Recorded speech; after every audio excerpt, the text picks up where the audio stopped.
Hello दोस्तों, स्वागत करते हैं आप सभी के बीच में आपके अपने चैनल स्टडी मिरर पर। दोस्तों बात करेंगे 69,000 शिक्षक भर्ती की फोर्थ चयन सूची।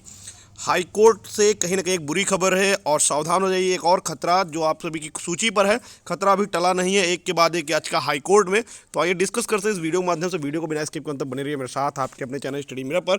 जो लोग चैनल पर नए हैं तो प्लीज़ चैनल को लाइक करें, शेयर करें, सब्सक्राइब करें, साथ में बेल आइकन दबाना भूलें ताकि मेरे वीडियो नोटिफिकेशन आप तक पहुँचे। आइए देख लेते हैं।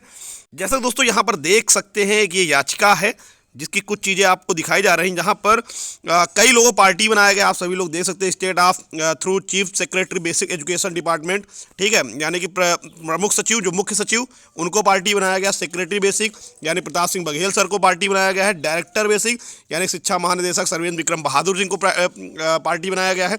Basic education board UP Allahabad through the secretary, जो बेसिक एजुकेशन बोर्ड के सेक्रेटरी हैं उनको पार्टी बनाया गया है, ठीक है। और उसके बाद देख लीजिए एग्जामिनेशन रेगुलेटरी अथॉरिटी यानी पीएनपी को भी यहाँ पर नंबर 5 पे पार्टी बनाया गया। और नंबर 6 पे देख लीजिए आपकी जो पार्टीज है महेंद्र पाल एजेड, ये महेंद्र पाल वाली याचिका है जो हाईकोर्ट के अंदर पड़ी हुई है, उसको भी पार्टी बनाया गया है। रामू राजपूत जिनको भी पार्टी बनाया गया है। प्रमोद कुमार एज्ड 33। और नंबर 10 पे अमरेंद्र बाहुबली जो कि देख रहे सिलेक्टेड कैंडिडेट अपोजिट पार्टीज। ये जो आप एक यहाँ पर क्लियर थोड़ा समझाना चाहेंगे आपको हम कि यहाँ पर दो तरीके से पार्टी बनाया गया। पहला अपोजिट पार्टी जो कि सरकार है, ठीक है, अपोजिट पार्टी जो बनाएंगे वो सरकार को बनाएगा, सरकार के जो भी वो लोग हैं। और दूसरे बात देख लीजिए, ये वो है जो उस सूची के अंदर आ रहे हैं, सूची के अंदर आ रहे हैं उन सिलेक्टेड कैंडिडेट अपोजिट पार्टी। इन सिलेक्टेड कैंडिडेट को भी अपोजिट पार्टी के रूप में बनाया गया है। आप सभी लोग यहाँ पर देख सकते हैं नेक्सर वगैरह जो भी है इसके। तो दोस्तों अगर समझें तो अब इस मामले पर हम थोड़ा ब्रीफ डिस्कशन करने जा रहे हैं। देखिए फोर्थ चयन सूची कोर्ट सरकार उसको बचाने का प्रयास करेगी, बट एक चीज़ समझ लीजिए, फोर्थ चयन सूची की राह है जो बहुत कठिन है। कैसे? मैं कुछ फैक्ट्स रख रहा हूँ। पहला, अगर 6800 चयन सूची दे रहे हैं तो कहीं ना कहीं एक समस्या ये आ रही, इन्होंने कहा 23,000 के जो 68,500 का जो वहाँ पर इन्होंने एफिडेविट लगाया, जो भी इन्होंने कहा कि जो हम 6800 सूची दे रहे हैं उसका 23,000 से कोई संबंध नहीं है। जैसा कि मैंने आपको कल के ऑर्डर में बताया था, जिसको ऑर्डर नहीं देखा हो कल का वीडियो जाकर देख ले, वहाँ पर 68,500 का ऑर्डर पड़ा हुआ है, जहाँ पे कोर्ट में सरकार ने कहा कि जो हम 23,000 पद हैं उनसे हम नहीं छू रहे, 68 सूची अलग से दे रहे हैं। ठीक है, पहला पॉइंट यहाँ से फंस रहे हैं कि अलग से दे रहे हैं। अलग से दे रहे हैं तो कहाँ से दे रहे हैं? क्योंकि जब भर्ती 69,000 की है, 69,000 कंप्लीट हो गए हैं, तो अलग से कहाँ दे रहे हैं? पहली चीज़ तो इनको ये क्लियर करना पड़ेगा। और अगर 69,000 के बाद 68 तो दे रहे हैं तो 75,800 बनना है। तो अभ्यर्थी जो मांग कर रहे हैं 75,800 में आरक्षण के पूरे मानक का क्लियर करो, क्योंकि आरक्षण घोटाला आपने माना कहीं से भी ओपन नहीं हुआ। ये भी नहीं कह सकते कि आपने पहले कहा आरक्षण घोटाला नहीं हुआ, बाद में आपने कहा 6800 का घोटाला हुआ। हम कैसे मान लें 6800 का घोटाला है? हम क्या अभ्यर्थी इसीलिए कह रहे हैं कि 15,000 घोटाला हुआ है क्योंकि अभी निश्चित तौर पर कोई भी चीज़ बाहर ओपन होकर नहीं आई है, या तो किसी प्रकार की कोई सर्टिफाइड कॉपी नहीं है, ना तो कोई लिस्ट अभी तक।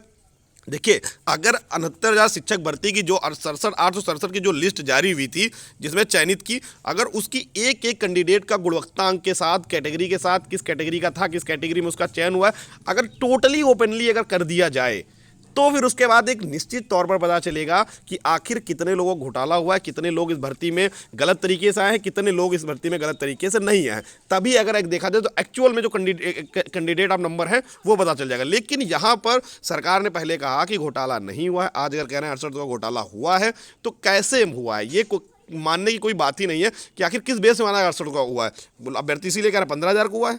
अभ्यर्थी भी अपनी जगह पर सही है, अभी तक तो आप मान नहीं रहे थे कि कोई घोटाला हो। आप आज मान रहे हैं 68 घोटाला है, लेकिन कैसे कह रहे हैं 68 का ही घोटाला है? ज़्यादा घोटाला है। आप या तो चयन सूची को पूरा पारदर्शी करिए, वहाँ पर जाके आप गुणवत्तांक, कैटेगरी किस कैटेगरी में सिलेक्ट हुआ सब कुछ निकालने के बाद अगर उसके बाद 6800 पद आ रहे हैं तो आप 6800 का चयन दीजिए। लेकिन उसके बाद भी सबसे बड़ी कैंडिडेट की जो वहाँ पर बात फंस रही है वो ये फंस रही, अगर 6800 कैंडिडेट, अगर मान लीजिए कोई अलग से कैंडिडेट सिलेक्ट हुए अदर कैटेगरी के, तो अगर आप उनको निकाल नहीं रहे हैं, अगर मान लीजिए यहाँ पर 75,000 किए दे रहे हैं, तो मानक आरक्षण के फिर से बदल जाएंगे 50 और 27 और 21 के। तो इस बेसिस से देखा जाए तो मामला जो है वो बहुत कठिन है हाईकोर्ट की नज़र में।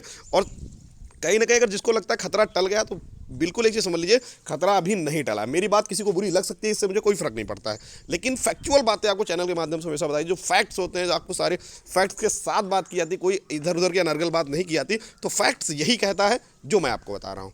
तो इसलिए सावधान रहने की ज़रूरत है। अभी भी आपके पास से खतरा नहीं टला है, अभी भी चीज़ें बिगड़ रही हैं।